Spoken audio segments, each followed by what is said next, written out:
Welcome back to Skippable Cutscenes. Will, would you like to introduce yourself? Hi, I'm Will, and I play Step the Golem. Following their attack on the Weaver's base, our hero spent the day repairing the compound and overnight around a campfire decided to tell stories. This is Step's story. Now, because level 1 sucks, we're going to assume that you're your current level just to make the story flow better. And as far as stories go, when you say that, like, I punched him really hard, it would be like them knowing how you punch hard things now, so. I'm level 6, I think. Are we 6 or 7? I don't know. If we're 7, I haven't leveled up. I will double check. I think we might be level 7 now. But that doesn't matter for this. I'll just scale everything around. Okay. Okay, so for this story, which is very hard to get Step to tell because he tends to talk in a bit ways where he's not necessarily entirely descriptive of what's happening. It's just more like, and then there was a door, and then there wasn't a door. Not necessarily talking about the violence that was between the presence of a door and the lack of presence of a door. I think it's like at first it's all present tense because golems don't really have a good sense of time. Yeah. Yeah, you're not even sure how long ago this was. So it's like, I'm traveling with my friend Old Knobs. Yes, you're traveling with your friend Odd Knobs, who you've been together with for some time. He manages to smooth over a lot of your tendencies of your social tendencies. He seems to be relatively good at that, even though he doesn't seem to be relatively good about that compared to the rest of the squishies. Yeah, that's why I call them the squishies. And you are in a place you're not sure where because you don't seem to remember names very well or places very well. And he comes to you and says, all right, are you ready for today? And Odd Knobs is a goblin, a fat goblin that looks a lot like King Trode from, which Dragon Quest is that? Is that 8? I haven't played any of the Dragon Quests. I played Joker, that's it. Okay. Well, look up Trode in Dragon Quest, and that's basically what Odd Knobs looks like. Okay. He is a heavy-set goblin, normal height for a goblin, so a couple feet tall. Okay. And he comes to you in the morning where you've been just staring at a wall for the last 8 to 10 hours, and is like, are you ready? Let's go earn a day's living. I'm as ready as I will always be. All right. He leads you out to the town square where you're at in some random place. They all tend to look very similar. This one happens to have a lot of fruit, like apples and peaches. And he takes you to a stall that he has set up that has arm wrestling in it. And I think I start like doing a sort of a bit that he's taught me. Yes. I bet none of you can beat me, and also I know that you won't because I'm designed to win. And he plays this up too, sort of P.T. Barnum style, saying like, "Come test your luck against the mighty golem here." It's really not luck. And you get a few takers. First one up is a. He was here yesterday as well. It's a scrawny kid who feels like he's with like fierce eyes, who just like really wants to prove something to himself. And he pays his money and sits down in front of you. And we can do a arm wrestling strength check here. Okay. They roll a natural 1, so.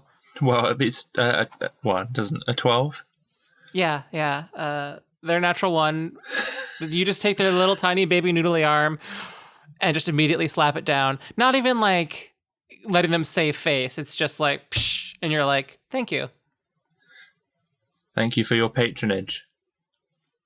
And his ego and pride hurt, runs away, possibly to come back tomorrow. You are level 1, wimp. You're also a love tester, too. The color your eyes glows indicate how much,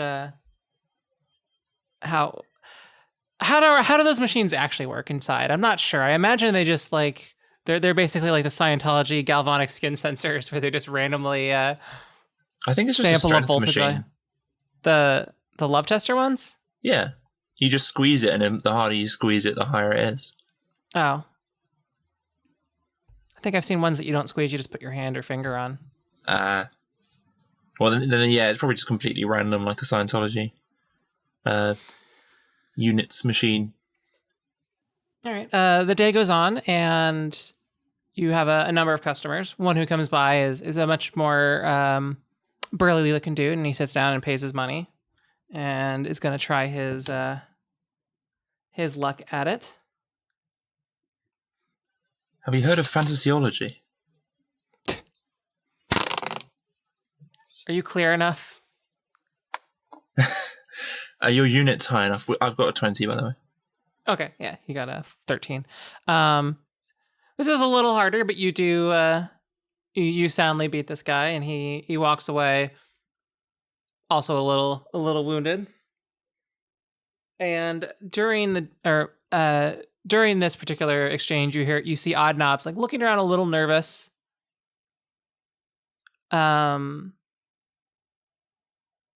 Almost like he saw somebody, but you don't pick up on that because you're a step. I think I think I'd notice if he was acting out of the ordinary. Yeah. Okay. He's pretty neurotic for a squishy. He has a lot of like nervous tics to him.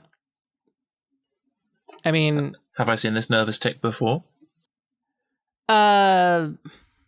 Roll an insight check. Oh God. Okay. Oh, nat 20. Okay. Yeah, he is agitated by something. I got agitated by something from a nat 20. Well, what was it? You have seen him be this agitated before, and it usually means that he disappears for a couple hours and comes back looking, I don't want to say distraught, but disheveled? Not like drinking disheveled, more like roughed up. Not roughed up either. It's more of a dejected. Okay. Odd Knobs, is it time for you to go away and then come back looking dejected? He chuckles nervously like a I guess so. I will catch up with you later. And he shuffles off. And you continue as you normally would the thing throughout the day and make your sum of money, which is sufficient for another day's stay at the hotel. Okay. Do I see him anywhere? He comes into the hotel relatively late, 10 or 11 p.m. I look at my sundial. You're late. I know. I just had some things to do. And then he sits down and sighs, looking dejected. Sort of like a 1,000-yard stare at the wall. Well, good night. Yeah, exactly. No, I guess I'll sit down. I guess I'll sit down next to him with a big crash and sort of pat him on the shoulder in a way that I've seen other humans do when people act like this, and go, there. He sighs again and says, "Thank you. It's a 14 on the pat. 14 on the pat. Yeah, you do not break his spine. This is always a possibility. It's like, yeah, I could squish him into the ground like an accordion. Yeah, and he starts if I got a 1. Yeah. That did happen, if I recall. Yeah, I think it did. In the secret lost episode that no one's ever going to hear. Anyway, so... Yeah, he starts to flap his meaty bits a little bit. You're not entirely sure you're listening, but you do manage to repeat this to the others that you're telling the story to. He talks a little bit about how, it took him, he worked really hard to get to where he wanted to be. And no one thought he could do it because he's a goblin with neurotic tendencies. What do you mean where you wanted to be? Aren't you technically homeless? He just is like, he chuckles at this like, I am now. Because you know what? I wasn't good enough. And that's my fault. I mean, I could pretend to lose if you want to be good enough. It's not the same. Wait, not good enough at what? At being, well, you know what I can do. And he turns into a he'll turn into like a goat right in front of you. He's gonna wild shape into a goat, which you've seen him change into animals before. I mean, you have the same amount of flesh as you did before. I don't understand the problem. He kicks you with his goat hooves. With a 2, it doesn't. It's just a fake, like, whatever. And then he stands on top of you, like, have you seen pictures of goats standing on horses? Yeah, he does that for a little bit. I believe you've mistaken me for my cousin Cliff.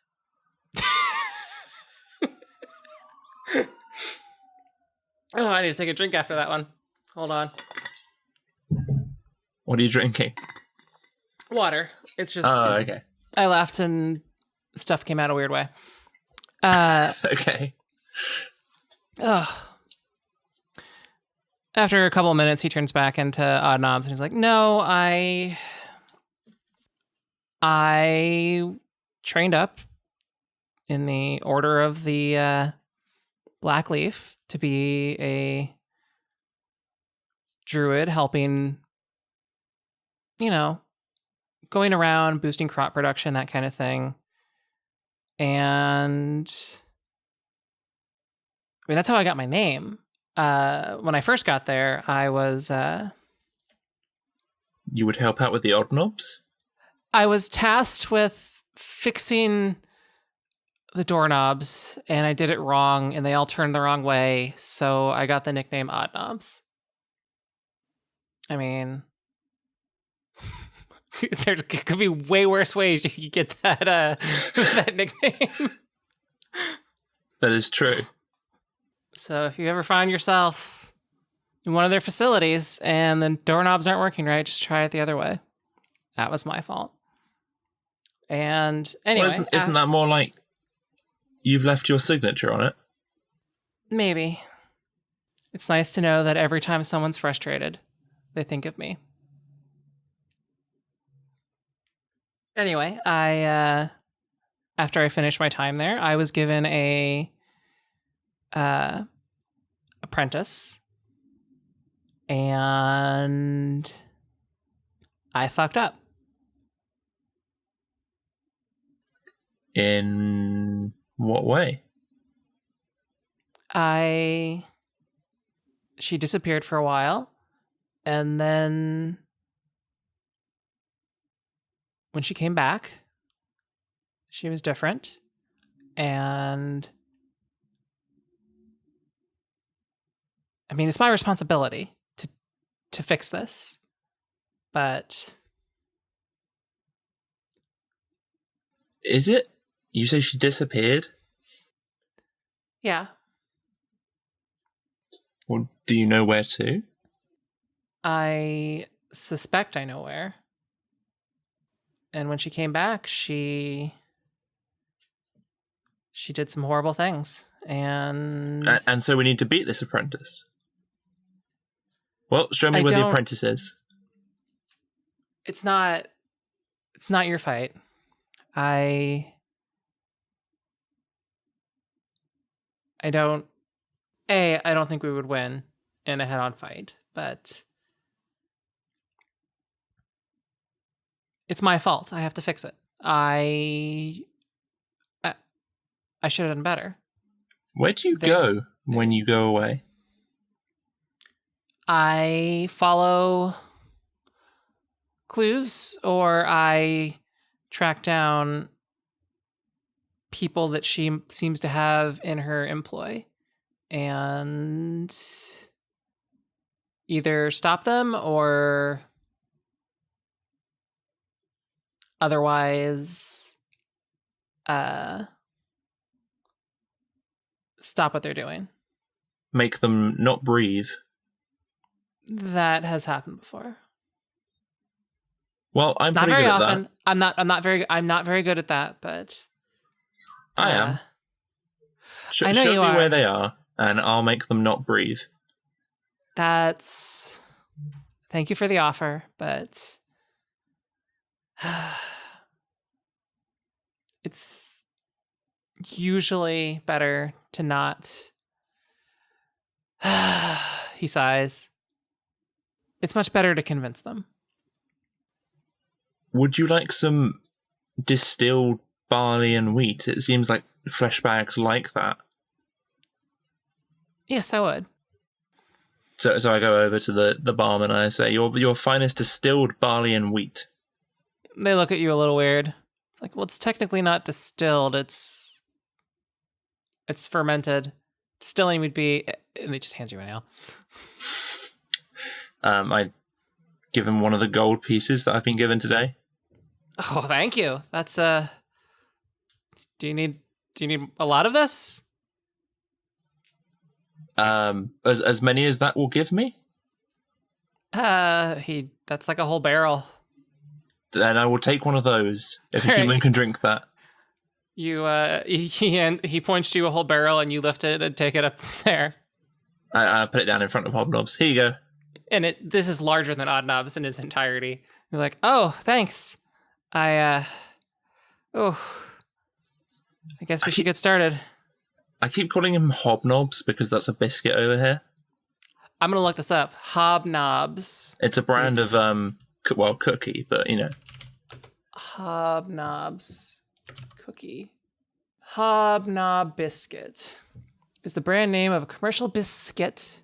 See, they're biscuits. The S has a lot of sibilance on it. It's true. That's how you can tell if it's a British cookie. They're made from rolled oats and jumbo oats, similar to a flapjack digestive biscuit hybrid, and are among the most popular British biscuits. These look pretty good. Of course, They're it's originated in Scotland because it's made of oats. Yeah, that's where oats were invented. For Scotland? Yeah. I mean, kind of. Honestly, that's really like an ideal place to grow them. These look pretty good, actually. I would try these. They're alright. They're not my best biscuit, like my favourite, but... The original tagline of the Hobnobs was, "One nibble and you're nobbled." I've never heard that. Okay, so, wait, did Oddnobs ask me to help him drink the barrel? He indicated that, but I think he knows that you have difficulties taking in liquid. Okay, I'm just going to kind of sit back in the probably quite well-enforced chair that I'm sitting on. And Created by McVitie's. Wow, that's a company from 1830. Yeah. That's old. A lot of our companies are really old. We only have a couple companies that are that old. I mean, Okay. all our classic sort of supermarkets are really old. Tesco, Morrison's. They've had different names, right? Tesco sounds like a more modern... No, name that was Tesco's a... Because it's obviously like somebody's name, Tessa or something like that. Company. Oh, it's from... It looks like it was founded in 1919. That's not too old. No, we definitely have grocery stores from the early 1900s here, too. Yeah. And certainly plenty of cereal brands. Most of those are from the like 1890s, 1880s. Sainsbury's, our other big one, is from 1869. Oh, yeah. Get my Sainsbury's. Anyway, I take a big sort of pint of ale and just kind of pour it against where my face should be. Okay. And it splashes all over, leaking out that ale smell all over the floor and soaking into the floorboards. Yeah. And he gets drunk and passes out. I'm going to pick him up and bring him to the room and tuck him into bed. Aw, that's super sweet. Roll to tuck him in without murdering him. Well, no, I'll tuck him into bed and then I'll pat him on the head. Okay. I got a 1. Okay, you basically push his head into the pillow, and he's like, "Ow, fuck!" and wakes up. Shh, quiet, flesh bag, back to sleep. Sleep, meat bag. Steph's story is gonna end like the Grapes of Wrath. I'm just pretty sure. Someone's gonna shoot you in the back of the head while you're talking about petting rabbits. Wait, are you thinking of Of Mice and Men. Of Mice and Men, yeah. I completely. Why did I? Well, they're the same time period. Yeah. That's what I did. Yeah. What's his name? His name was Lenny or Lemmy. I always forget. Lenny.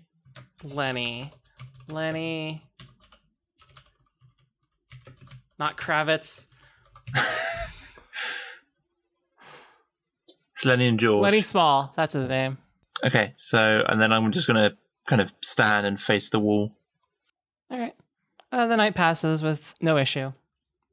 He wakes up hungover and is like, "Oh, I have a headache, and I'm not sure if it's from the booze or from the assault." It must be the booze. I just patted your head.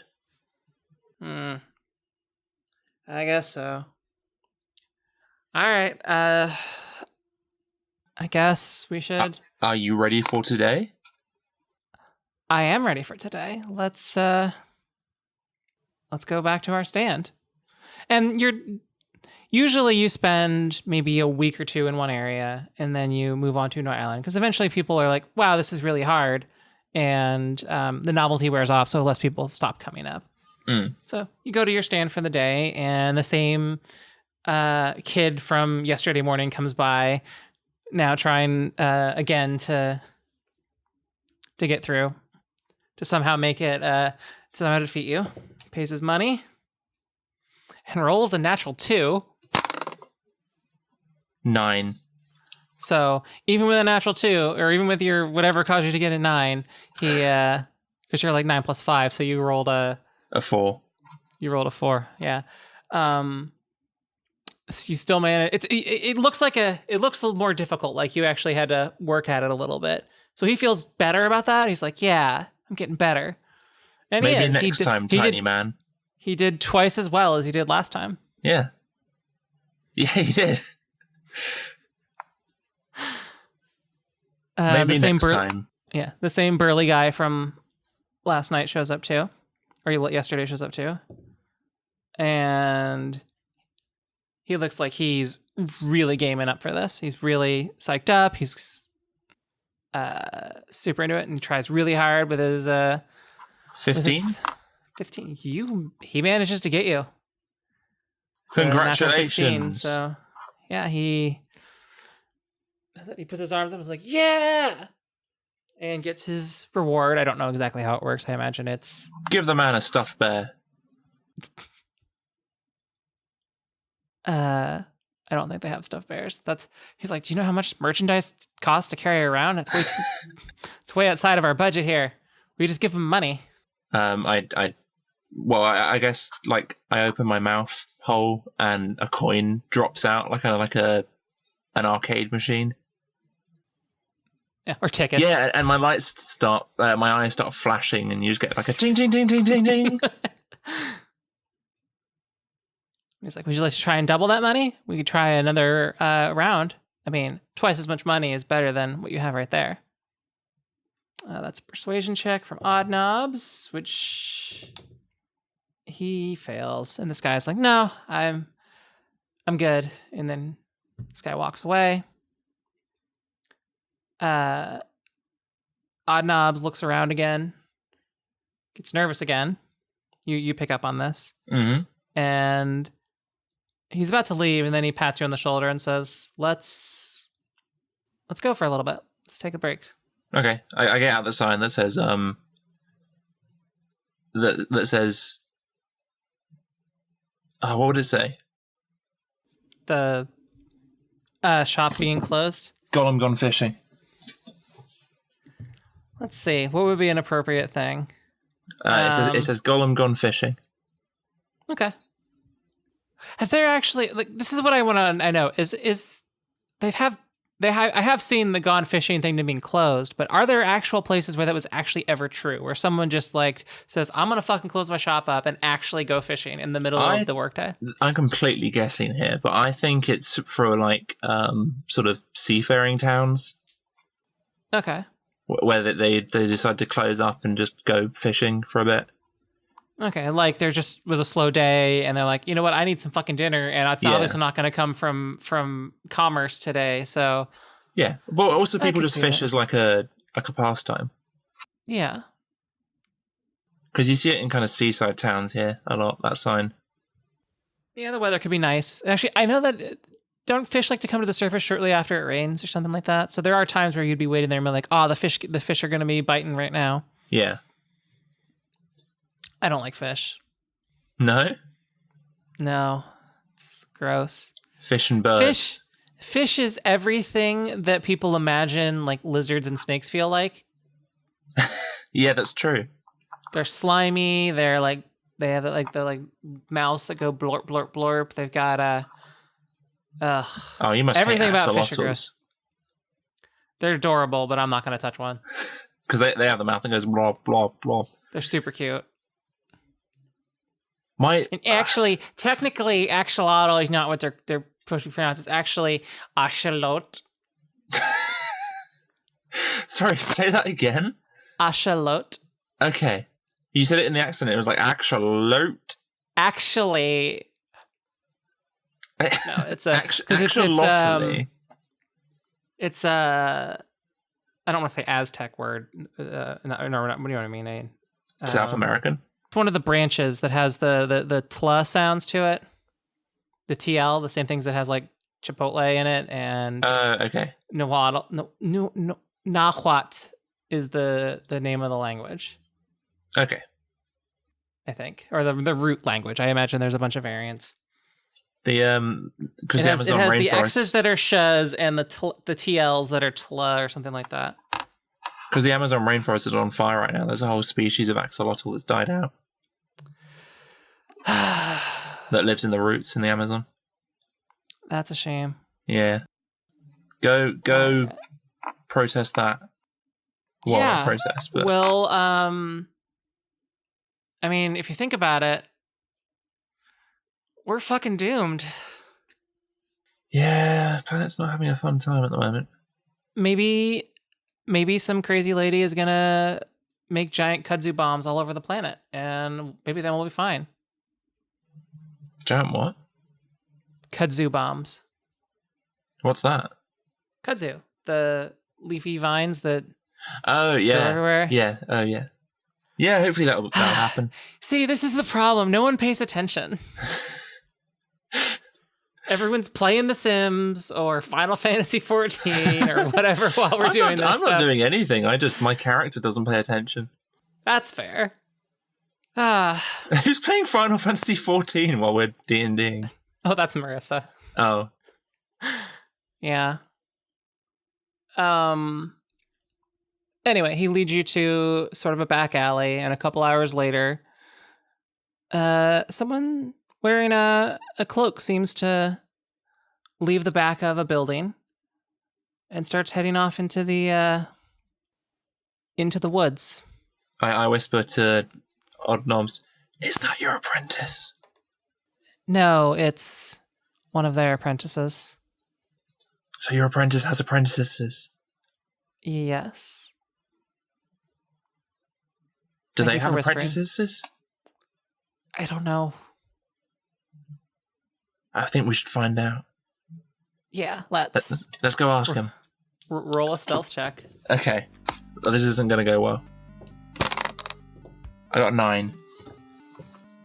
Odd Knobs got a 11. So a couple steps into the woods, far enough away that if violence ensues, you won't necessarily be noticed, but they turn around and it is, you can see that it is an orc wearing a relatively fancy cloak. And they say in common, "Can I help you?" Try your luck. And They tilt their head and I kind of assume the same position that I assume at the stall where I'm sitting. I'm not sitting on anything, and I put my arm up. just like holding it in the air. Yeah. It's like, Win gold. Strength check. Roll the dice. No, thank you. And they turn around and start walking. Well, I've done everything I can do. Adam says, "Wait. We know where you're going. Stop." And they stop I don't. and turn around, and they take stock of both you and Oddnobs, and you see them turn into a what's good for mobility in a forest? Deer. Deer. They turn into a deer, turn around, and try to gallop away. And deer gallop? Oddnobs. Did deer gallop? I guess gallop has an official term, doesn't it? Like, gallop is this particular step. Gallop. No, deer don't really do that so much. They're more prance. Yeah, they're like a little more skittish and less confident with their steps. Anyway, so they scramble. It starts to scramble away, deer style. And Oddnobs reaches out with a bunch of thorns, and like a whip of thorns comes out and loops them around the leg and catches them. And they trip and fall. Okay, I'm going to walk up to them and just sit on them. Okay. To stop them from moving. Roll a grapple check, which is just a strength check, and yeah, they're not going to get out of that. 12? Not with what they rolled. Yeah, no, they got a 10. All right, you sit on them, and they're in their scared little deer form. It's kind of cute. And then they turn back into an orc and are like, "Fuck." Hi, I guess we can talk now. My friend would like to talk to you. So Oddnobs comes over, sort of waddles over because he's pretty heavy set and is a goblin, so can't make that much. Doesn't make good time on the ground. And then he sort of sits on his chest too, so it's like you're both doing that, staring at this guy's face. And he's like, "Hi. So, where is she?" And then this orc's face goes stone cold, and they look away. It's like, "I don't know who you're talking about." And he reaches through their stuff, pulls out a couple of sort of round wicker dinner plates shaped objects and just starts like ripping them apart. Like the ones that we found in the main campaign? Yeah. Ah. Yeah. There's backstory. I think as I'm describing this story, and I'm like, and then they pulled out these round dinner-shaped objects that I'd never seen before. Well, they're not exactly identical. They're slightly identical. These are made of darker branches than these light branched ones. And of course, they're just looking at you like, "What? Why didn't you tell us this like a long time ago?" And you're like, "You never asked." Story time is great. Ha ha. I'm creating suspense. Don't you know how stories work, meatbag? If I had told you about them before, this story wouldn't have been so suspenseful. All right, they're just Gilly in particular is face palming right now. Just a straight up Anyway, so then he pulls out these. Yeah, he pulls them apart. The wicker discs, and he sits there and thinks for a while.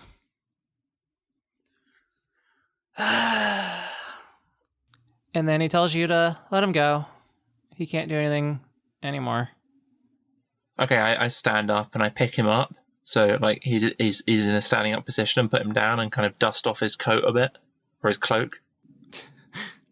All right. And he just glares at Oddnobs and heads back into town because obviously whatever he was going to do, he can't anymore.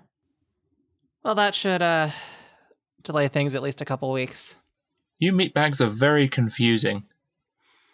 Yes, we are. Let's go empty out some more of that barrel. Okay. And you head back into town, and he immediately goes back into drinking. Okay, I go up to the bar. Oh, you still have a barrel in your room that's 80% full of alcohol. Yeah, but I think I assume that he's going to drink that now. So I go up to the bar and I buy another barrel. All right, you buy another barrel. And I bring it up to the room again. He's like, oh, okay, we've got enough for quite a while. So, yeah, that's what I do when I go away. I stop those people from doing their job. That seems kind of boring. It is. And we are going to need to leave town again soon to the next spot. Couldn't you just ask these people to not do their job anymore? Sometimes that works. But not today. Okay. Well, we better get some sleep. And I just kind of turn and face the wall. Yeah, he, intoxicated, puts his, climbs up into his bed, sleeps on the pillow. I imagine that he's just like, like he uses the pillow practically as like a mattress topper. Where he just like lays on top of it and the rest of his body just splays out. Is he that small? He's fat for a goblin, but he's also regular goblin height. And goblins are 2.5, 3 feet tall. 3 feet tall, right? I think they're about 3 feet tall. About that, yeah. So, it's good. It's good back support. So, morning comes. He sits up. I was like, ugh, all right. We can do one more day here, and then we'll have to head out. I'll organize the boat travel if you want to get started on the. I have the hiccups now. God damn it.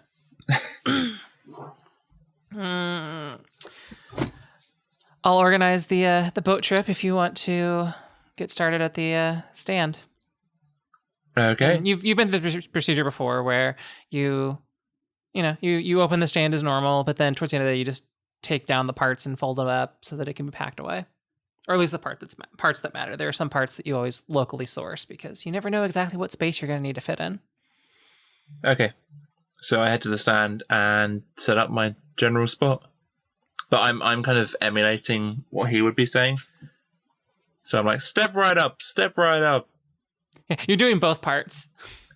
I'm a golem. Step right up. I'm a goblin.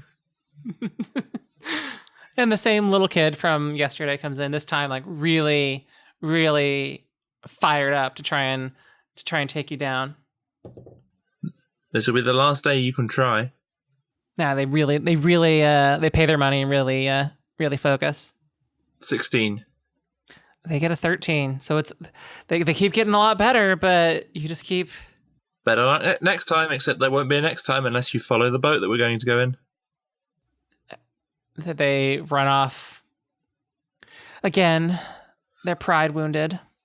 Oddnobs comes by at the middle, or a couple hours later, and says, "We're all set. We'll Head out with the tides. I fold up all of the stand. All right, yeah. It's a lot of the actual like table and seats are designed to be folded up, and the rest of it you just sort of build every time you get there. And you guys head down to the dock. You see not waiting, but in line, trying to get on the boat, the same orc that you had assaulted the night before just looks at you and just hangs his head in shame and sort of like tucks his hood in a little bigger and is like, it's going to take that guy weeks to get back to where he needs to be. Hey, I know that meatbag. Hi, meatbag. Yeah. Hi, hey, orc. Hi. They look at you, like glare. And Oddnobs whispers into your, push him into the water. Yeah, sure. I push him into the water. Okay, roll a strength check. Oh, they rolled a 3. I've rolled so poorly tonight. I rolled a 24. Yeah, you just single finger push him straight into the ocean. I lean to the person next in line and go, no, it's okay. I sat on him yesterday. Whatever you're into. That's I could see people being into that.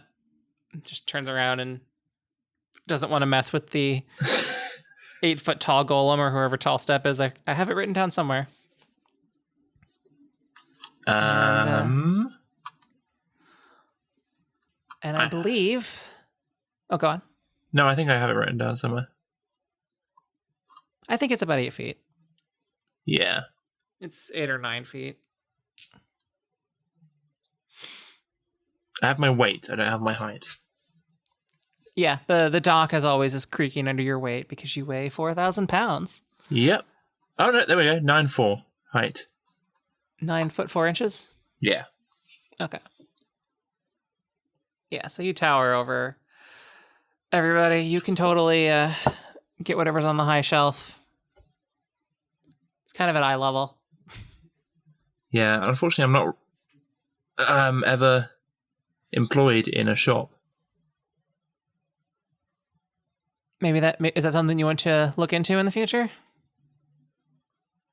Stock boy. Well, I'm Would you employed. wear one of those like grocery clerk aprons from the 1920s? Yeah. I could be the bag packer. Yeah. Oh God, that would not end well. Would you like free sunflower seeds? You guys sail off into the night and Me and my your friend story. Hobnob. And you and Oddnobs. And of course, everybody else is just looking at you because they're like, why the fuck didn't you tell us this earlier? Because that's not how storytelling works. Fair enough. And that's the end of our session. Will, where can people find you? You can find me on YouTube at Team Satisfaction, where I post short films and all sorts of things that I make. I'm Dewtroid, and I do this, mostly. Our music is by Ian Stalker. We always appreciate any feedback we get, so feel free to leave any. Also, tell your friends.